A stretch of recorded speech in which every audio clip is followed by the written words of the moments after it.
आज तो गुजरात में आ रही है किस वक्त की बड़ी और अहम खबर। आम आदमी पार्टी के कन्वीनर और दिल्ली के सीएम अरविंद केजरीवाल को दिल्ली की राउज एवेन्यू कोर्ट ने 6 दिन की रिमांड पर भेज दिया है। और आपको बता दें कि केजरीवाल 28 मार्च तक ईडी की रिमांड में ही रहेंगे।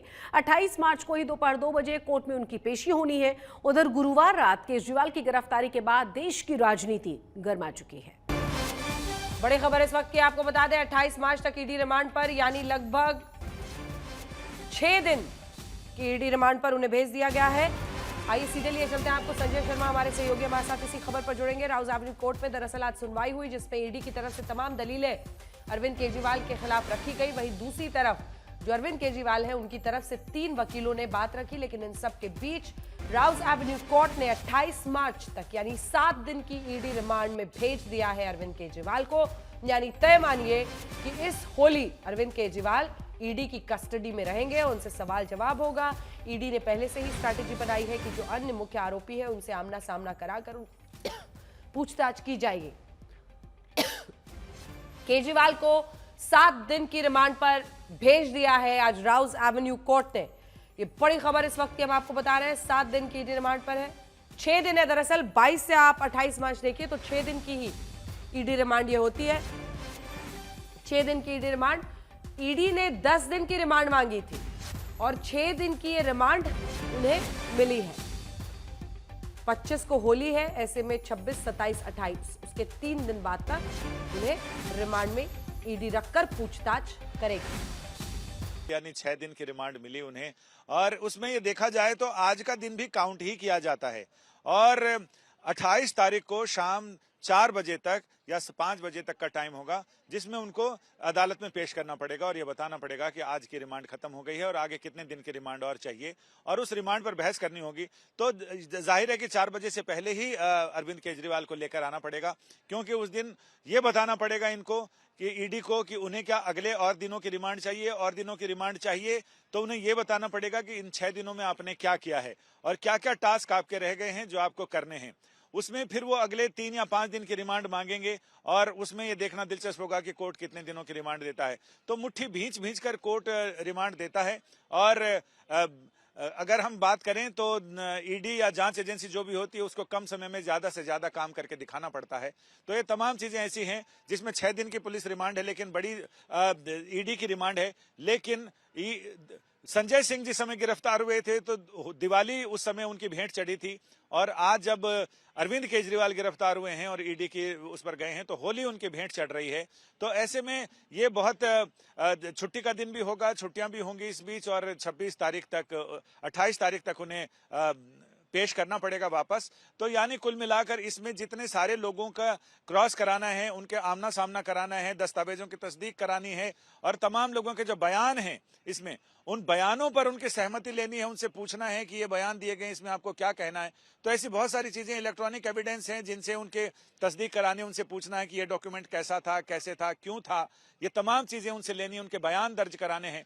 तो ये बहुत सारी तकनीकी और व्यावहारिक चुनौतियां हैं ईडी के पास। इन 6 दिनों में देखते हैं वो कितना कामयाब हो पाते हैं, कितनी सारी चीजें निकलवा पाते हैं, या फिर वो एक परंपरागत जो कहना है कि जांच में सहयोग नहीं कर रहे हैं, हमने पूरी कोशिश की है। तो ये भी देखना होगा कि ये वाली बात रहती है या ईडी बहुत चमकदार चेहरे के साथ आती है कि हमने बहुत सारी चीजें निकलवा ली हैं और कुछ चीजें निकलवाना बाकी रह गई हैं, यानी हाथी निकल गया पूंछ रह गई, कुछ ऐसा भाव के साथ आते हैं। ये देखना वाकई दिलचस्प होगा। लेकिन ये तो तय है, जैसा कि मैंने बताया था कि चाहे कितनी भी देर हो जाए, और आदेश तो आज ही आना है, और मेरे ख्याल से थोड़ी देर में ईडी उनको लेकर वहां से अपने मुख्यालय के लिए रवाना हो जाएगी, जहां से फिर पूछताछ का दौर शुरू हो जाएगा, क्योंकि समय कम है और टास्क बहुत ज्यादा। बिल्कुल। अरविंद केजरीवाल की गिरफ्तारी के बाद आज आम आदमी पार्टी के कार्यकर्ताओं ने देश भर में सड़कों पर रोष प्रदर्शन किया है, गिरफ्तारियां दी हैं। अहमदाबाद समेत गुजरात के अलग अलग शहरों में भी आम आदमी पार्टी ने केजरीवाल की गिरफ्तारी के खिलाफ जमकर हल्ला बोला है। ये तस्वीर है अहमदाबाद की, जहां गुजरात आम आदमी पार्टी के अध्यक्ष यसुदान गढ़वी की अगुवाई में विरोध का आयोजन किया गया। पुलिस ने इस दौरान प्रदर्शनकारियों के साथ जमकर धक्का मुक्की भी हुई है। थोड़ी देर बाद हंगामा के बाद सभी को हिरासत में ले लिया गया था। लेकिन हंगामा लगातार जारी रहा। ઈડીના અધિકારીઓ જે રીતે ખરણી ઉઘરાવતા હતા ઇલેક્ટોરલ બોન્ડના નામે એ જ એક લોકપ્રિય મુખ્યમંત્રીની ધરપકડ કરે છે। એટલું નહીં, જે રીતે કોઈ સબૂત નથી। તમે જોયું હશે કે આજે 13 મહિનાથી મનીષ સિસોદિયા હજી જેલમાં છે। गुजरात में लोकसभा चुनाव में कांग्रेस और बीजेपी की लड़ाई दिलचस्प होती जा रही है।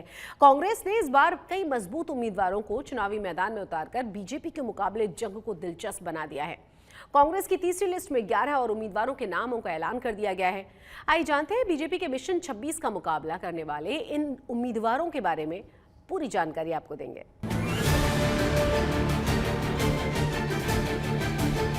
गुजरात में चुनावी हलचल को बढ़ाते हुए कांग्रेस ने अपने उम्मीदवारों की तीसरी फहरिस्त जारी कर दी है। इस लिस्ट में गुजरात के उन 11 उम्मीदवारों के नाम हैं जिस पर पार्टी ने इस बार दांव चला है। दिल्ली में कांग्रेस की केंद्रीय चुनाव समिति यानी सीईसी की बैठक के बाद पार्टी प्रत्याशियों के नाम का ऐलान हुआ। इस बार जिन सीटों के लिए कांग्रेस ने उम्मीदवारों के नाम का ऐलान किया है उनमें से कई सीटों पर इस बार कांटे की लड़ाई होने के आसार हैं। सूरत सीट से पूर्व कॉर्पोरेटर नीलेश भाई कुंभानी को टिकट मिला है, जबकि खेड़ा सीट से पूर्व विधायक कालू सिंह ढाबी को टिकट मिला है।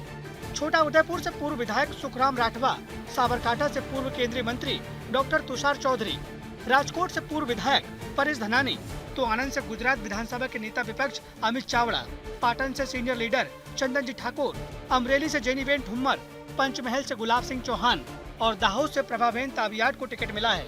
वहीं गांधीनगर सीट पर महिला कांग्रेस के पूर्व प्रदेश अध्यक्ष सोनलबेन पटेल को टिकट दिया गया है। सोनलबेन पटेल पाटीदार समाज से आती है। गांधीनगर सीट पर कांग्रेस कमजोर मानी जाती है। इस बार तो केंद्रीय गृह मंत्री अमित शाह जैसे मजबूत उम्मीदवार से सोनल पटेल का मुकाबला होना है। गुजरात विधानसभा के विधायक दल के नेता अमित चावड़ा अपनी पारंपरिक सीट आनंद से चुनावी मैदान पर हैं।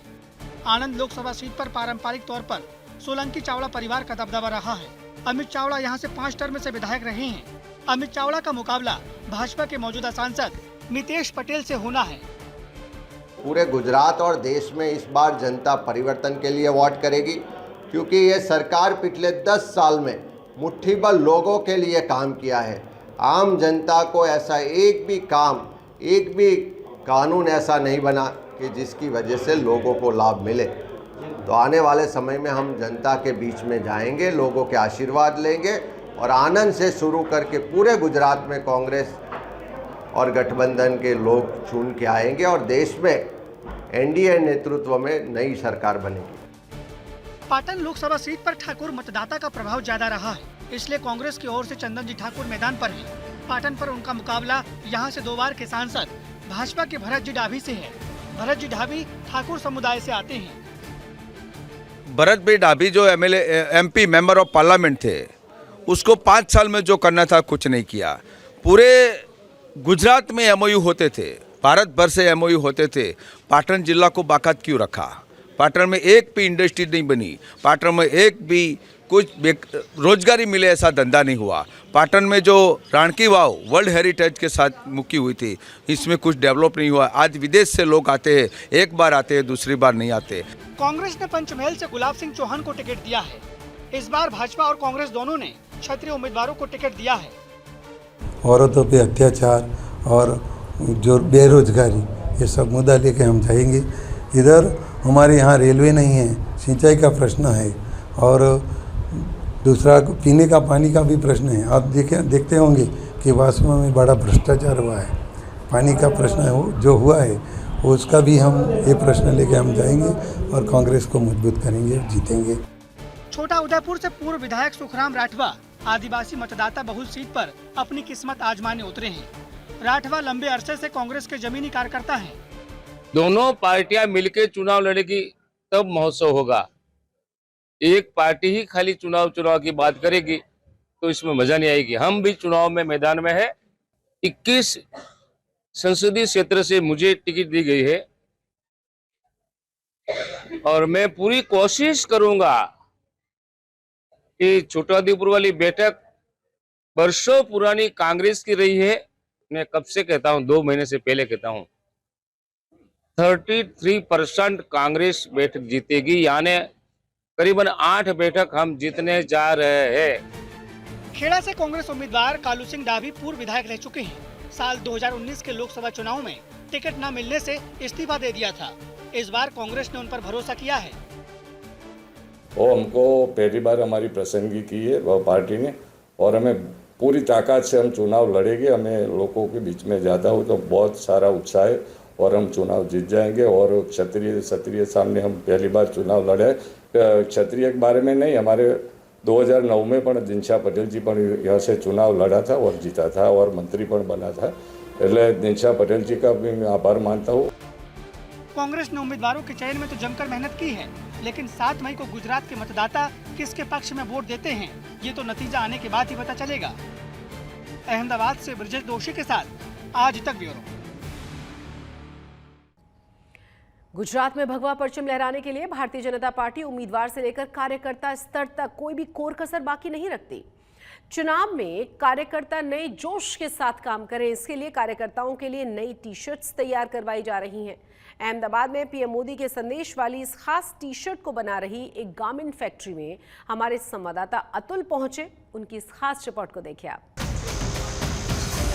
जिसे देखिए उसी पर भगवा रंग चढ़ा है, छाती पर कमल का तमगा है, पीएम मोदी के प्रचार का सिपाही है।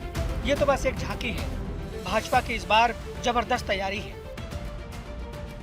गुजरात में लोकसभा चुनाव की तैयारी अहमदाबाद के इस कारखाने में देखी जा सकती है। पूरा कारखाना भगवामय हो चुका है। भाजपा की टी शर्ट पहने कारीगर यहाँ पर चुनाव प्रचार में इस्तेमाल होने वाली टी शर्ट दिन रात बनाने में जुटे हैं। भारतीय जनता पार्टी की तरफ से जिस प्रकार का चुनाव प्रचार आने वाले दिनों में देखने को मिलना है, उसी को लेकर हम फिलहाल मौजूद हैं अहमदाबाद के एक फैक्ट्री के अंदर, जहां पे भारतीय जनता पार्टी की टी शर्ट्स तैयार करने का जो कामकाज है वो यहां पे किया जा रहा है। अलग अलग कारीगर्स, फिलहाल आप दृश्य में भी देख सकते हैं, भारतीय जनता पार्टी की टी शर्ट पहनकर भारतीय जनता पार्टी की ही टी शर्ट तैयार कर रहे हैं। इस कारखाने में 2 प्रकार के टी शर्ट बनकर तैयार हो रही है। टी शर्ट के बैक में पीएम मोदी और पार्टी का चुनाव चिन्ह कमल का निशान है, जिसके नीचे एक बार फिर मोदी सरकार लिखा है। 2 टाइप की डिजाइन्स ये दफ़ा हमारे पास बन रही है। एक टी शर्ट्स में फ्रंट साइड पे कैंडिडेट के फोटोग्राफ्स और मैं हूँ मोदी का परिवार, वैसा एक स्लोगन के साथ टी शर्ट्स अटैचमेंट है। और दूसरी जो टी शर्ट्स बन रही है उसमें फ्रंट साइड पे हार्ट साइड पे कमल का सिंबल है। बैक साइड पे दोनों की जो प्रिंटिंग है वो सेम है। टॉप टू बॉटम प्रधानमंत्री जी का फोटोग्राफ्स है, साथ में पार्लियामेंट हाउस है और फिर एक बार मोदी सरकार का स्लोगन प्रिंट है। चुनाव के ऐलान के साथ ही कारखाने में काम करने वाले कारीगर के चेहरे भी खिल उठे हैं। चुनाव की तारीख नजदीक आते ही कारीगर दिन रात 2 शिफ्टों में काम कर रहे हैं। कंपनी को लाखों टी शर्ट बनाने का ऑर्डर मिला है। अभी तक 43,000 से ज्यादा टी शर्ट बनकर तैयार हो चुकी हैं। 20 महिला समेत 80 एक्सपर्ट्स टी शर्ट तैयार करने में जुटे हैं। अप्रैल महीने के अंत तक ये जो पूरा टी शर्ट बनाने का कामकाज है, ये एक डेडलाइन दी गई है जिसको पूर्ण करना है। पर महत्वपूर्ण बात यह है कि अलग अलग टी शर्ट समेत 250 जितनी अलग अलग एसेसरीज होती है जो कि चुनाव प्रचार के दौरान अलग अलग पॉलिटिकल पार्टीज जो हैं वो उसका इस्तेमाल करती हैं। हैंड बैंड से लेकर टी शर्ट्स, कैप, इन सारी एसेसरीज जो बनाने का कामकाज है फिलहाल अहमदाबाद के अलग अलग कारखानों में तेज गति से चलाया जा रहा है। अहमदाबाद से कैमरा पर्सन प्रीतेश रावल के साथ अतुल तिवारी, आज तक। जामनगर के वकील और कांग्रेस के नेता हारून पलेजा की हत्या मामले में पुलिस ने एक आरोपी को गिरफ्तार कर लिया है। जामनगर में एक हफ्ते पहले हारून पलेजा की हत्या बीच बाजार कर दी गई थी और उनकी हत्या से बार एसोसिएशन के साथ पूरा का पूरा शहर आक्रोश में है। जामनगर के वकील और कांग्रेस नेता हारून पलेजा की हत्या मामले में पुलिस को बड़ी कामयाबी मिली है। जामनगर के बेडी इलाके में रहने वाले हारून पलेजा की कुछ दिनों पहले सरेआम हत्या कर दी गई थी। बाइक पर जा रहे हारून पलेजा को साइचा गैंग के गुर्गों ने चाकू और दूसरे हथियारों से हमला कर ढेर कर दिया था।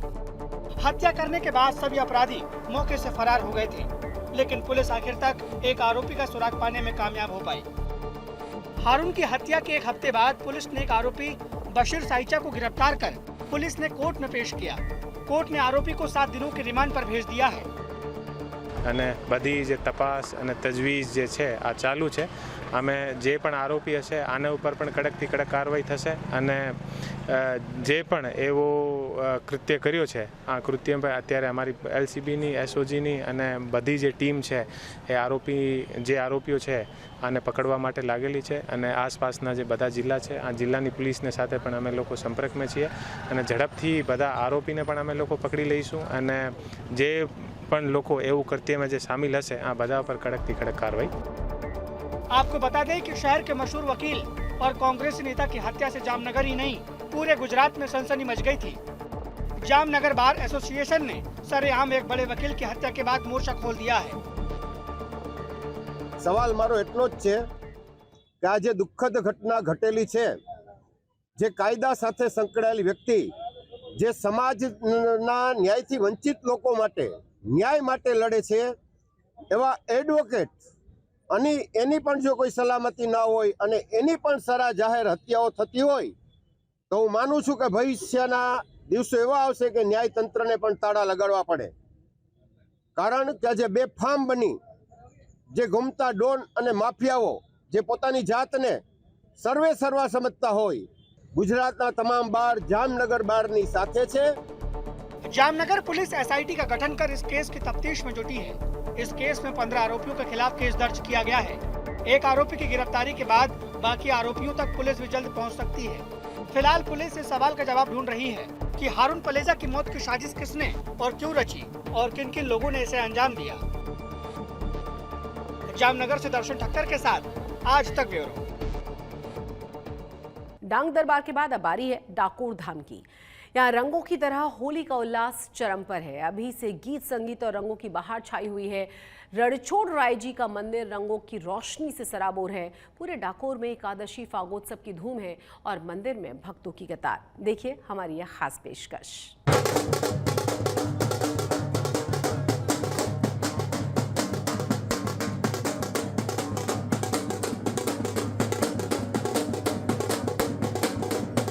आज डाकोर धाम की गली गली में होली के रंग हैं। रणछोड़ राय माखनचोर की नगरी में फागुन की उमंग है.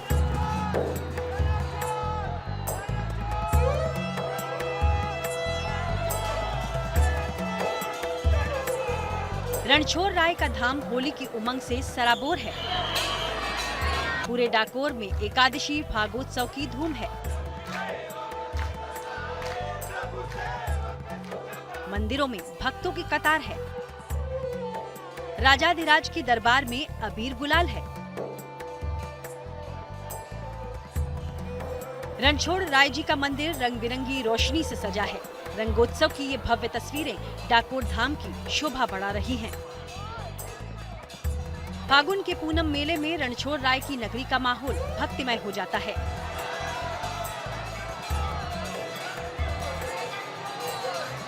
डाकोर के जिन जिन रास्तों से भगवान के भक्त निकलते हैं वहां जय रणछोड़ माखनचोर के जयकारे गूंजते हैं.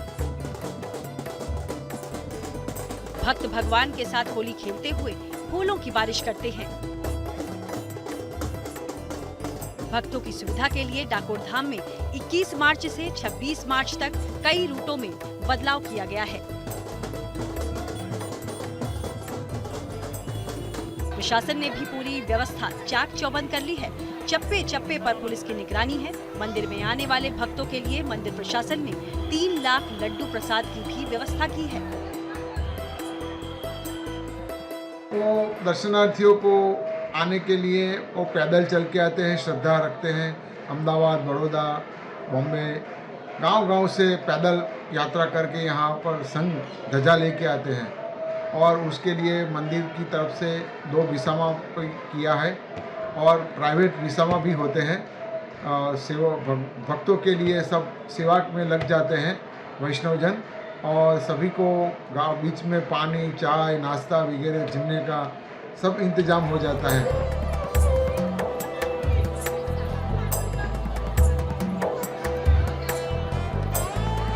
फागुन माह के पूनम मेले में भक्तों का जमावड़ा लगने वाला है.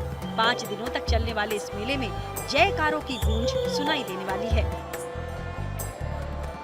खेड़ा से हेताली शाह के साथ आज तक ब्यूरो.